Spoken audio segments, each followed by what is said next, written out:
Miente, miente, que algo queda. De eso hay mucho en el presente, hay mucho en la historia. Pero una de las cosas más claras de este fenómeno es precisamente la palabra fascismo, nazismo. Esa idea de que el fascismo y de que el nazismo son de derecha. Y lo primero que hay que aclarar aquí es que no lo son. Tanto el fascismo como el nacionalsocialismo son de ultra izquierda. Aclaremos conceptos para entender qué es lo que estoy tratando de explicar. Lo primero que hay que decir, y ahí hay que definir, qué hace alguien de derecha y qué hace alguien de izquierda. Y básicamente voy a tomar dos ideas. Uno es lo que es en el fondo el individuo y el Estado. Mientras más Estado y menos individuo, más a la izquierda. Mientras más individuo y menos Estado, más a la derecha. Pero no solo eso. La izquierda cree que hay una idea que hay que hacer realidad, cueste lo que cueste, y no importa qué haya que hacer para que ese paraíso terrenal se establezca sobre la tierra, una idea sobre la realidad. Mientras que la derecha está pegado a lo que es el realismo filosófico, qué es la realidad y con esa realidad que tengo, cómo gobierno. Dicho eso, hay que plantear que la ultraderecha no ha gobernado nunca porque quisiera que el Estado no exista. Son totalmente individuos, cero Estado. Mientras que la ultraizquierda implica todo Estado. Vamos a los conceptos del fascismo y del nacionalsocialismo. Para hablar del fascismo tenemos que comprender que la figura que crea el fascismo es Benito Mussolini. Él era un socialista de tomo y lomo, fue alimentado por leche socialista, su madre era socialista, su padre era socialista, él iba a los mítines con su padre, se va a convertir en el editor del periódico socialista El Avanti, va a hacer crecer el tiraje de este periódico, le va a tocar vivir el periodo también posguerra, va a participar en otro periódico que se llama El Popolo de Italia. Son las ideas de izquierda que principalmente habían crecido desde la segunda mitad del siglo XIX. El socialismo, como un viento, había soplado sobre Europa y se había apoderado de todas las cosas. En ese marco surge Mussolini. Mussolini va a ser expulsado del Partido Socialista por mal portado. Y obviamente va a decidir, después de la Primera Guerra Mundial, formar un referente distinto. Y aquí es importante plantear qué es lo que había sucedido. El comunismo, es más, el manifiesto comunista que escribe Marx y Engels, se publica en 1848.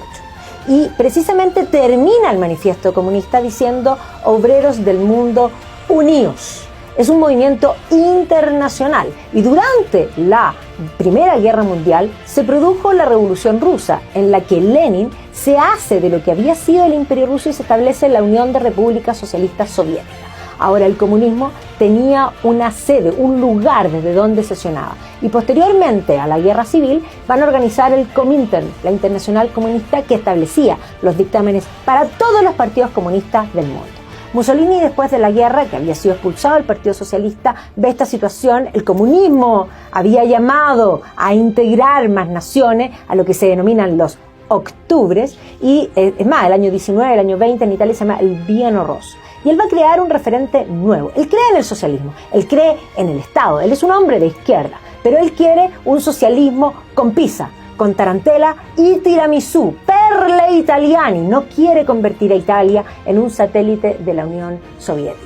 Y por lo tanto organiza este concepto y tomando el fasci. ¿Qué son los fasci? Los fasci son un símbolo de los cónsules romanos, el símbolo del poder. Él quiere restablecer la gloria del Imperio Romano. Y funda un partido el año 19 y el año 22 ha ganado tanta fuerza que hace una marcha sobre Roma y se nombra duce, conductor de lo que va a denominar él la era fascista. Pero es un estatista, de derecha no tiene nada. La derecha no cree en el Estado, o cree lo menos posible en el Estado. Mussolini dice todo en el Estado, nada fuera del Estado. Y por lo tanto, él organiza un sistema corporativista donde las corporaciones, para poder funcionar, deben inscribirse y ser autorizadas por el Estado. Para ser de derecha hay que creer en la libertad política, y es más, el fascismo va a ser el partido único que va a prohibir el resto de los partidos y va a establecer con hierro qué es la verdad, qué se puede decir. O sea, todos los totalitarismos siempre buscan meterse en la vida, incluso no solo pública, sino también privadas de las personas. Y eso hace Mussolini. Y no solo Mussolini, porque Hitler le copia a Mussolini. Hitler había peleado en la guerra, era un austriaco que quiso ser pintor y le fue bastante mal, no lo aceptaron, tenía errores en la perspectiva. Horror, si lo hubiesen aceptado en la escuela de arte, otro gallo cantaría en la historia. Pero no lo aceptaron. Se enroló en el ejército alemán, cruzó la frontera como austriaco y peleó en la guerra. Y cuando Alemania se redujo el ejército después del Tratado de Versalles a la mínima expresión, él quedó en el ejército alemán. Lo mandan a a München a fiscalizar el grupo de un partido que ya existía, el Partido de los Trabajadores Alemanes, que no había sido fundado por él, pero que tenía un espíritu copiándole a Mussolini la idea de un socialismo, pero para los alemanes, Deutsch. Lo querían con salchicha, con chucrut y con Wurst, y por supuesto, con cerveza. Para los alemanes. No querían que Alemania se convirtiera en un satélite de la Unión Soviética. El contexto era el mismo. Después de la Revolución Rusa, el concepto de octubre, el octubre alemán. Alemania era la potencia industrial más importante de Europa. Es más, era lejos la potencia industrial más importante. Ojo, que cuando Marx escribe, dice que el socialismo es una fase posterior al capitalismo. Por lo tanto, escribe para una sociedad industrial. Y Lenin hace la revolución en Rusia, un lugar agrario. Por lo tanto, buscaban un lugar industrial. Y hay intentos comunistas por tomar a Alemania en el marco de la República de Weimar. Y ahí surge este Partido de los Trabajadores Alemanes. Hitler llega a escucha, fiscaliza, pide la palabra. Hitler tenía una muy mala formación intelectual, pero hablaba muy bien. Y el don de la palabra lo va a hacer que se convierta en el jefe del partido. Y efectivamente él va a cambiar el partido y el nombre del partido va a ser el Partido Nacional Socialista, lo subrayo, obrero alemán. Yo siempre le digo a mis alumnos, ¿qué parte del nombre no entendieron? Estamos hablando de socialismo. Y en todos los casos hay que decir que comunismo, fascismo y nacionalsocialismo tienen muchas más cosas en común que cosas en contra. Lenin decía, denme un niño 4 años y haré de él un ferviente bolchevique.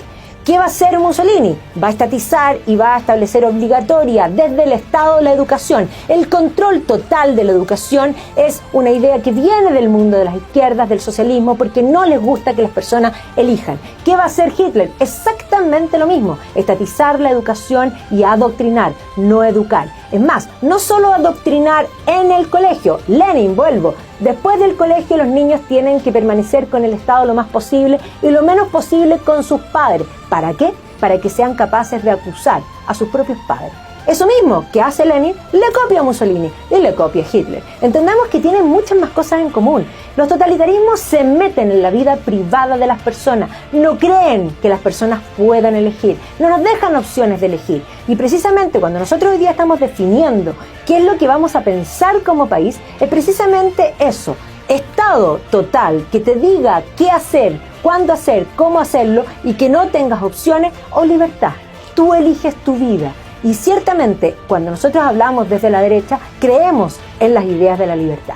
¿Qué es ser de derecha? Ser de derecha es tener claro que somos personas humanas únicas y irrepetibles y que tenemos libertad, y eso es lo que hace y construye nuestras vidas. Por lo tanto, somos nosotros los que tenemos que decidir qué es lo mejor para nuestras vidas. Y sí, hay veces que no se puede o no se tiene, y ahí es donde el Estado debe estar. Pero el Estado no debe meterse ni en tu familia, ni en tu casa, ni en tus decisiones. El primer educador son los padres. Somos nosotros los que tenemos que elegir. Y entonces dejemos de repetir copy-paste, copy-paste, copy-paste, facho, facho, facho. Miren, yo podría tener muchas cosas. Creo en la libertad. Soy una conservadora porque tengo muy claro qué quiero cambiar, pero tengo aún más claro qué quiero conservar y por qué lo quiero conservar. Pero si hay algo que yo no soy y no voy a hacer nunca, es facha.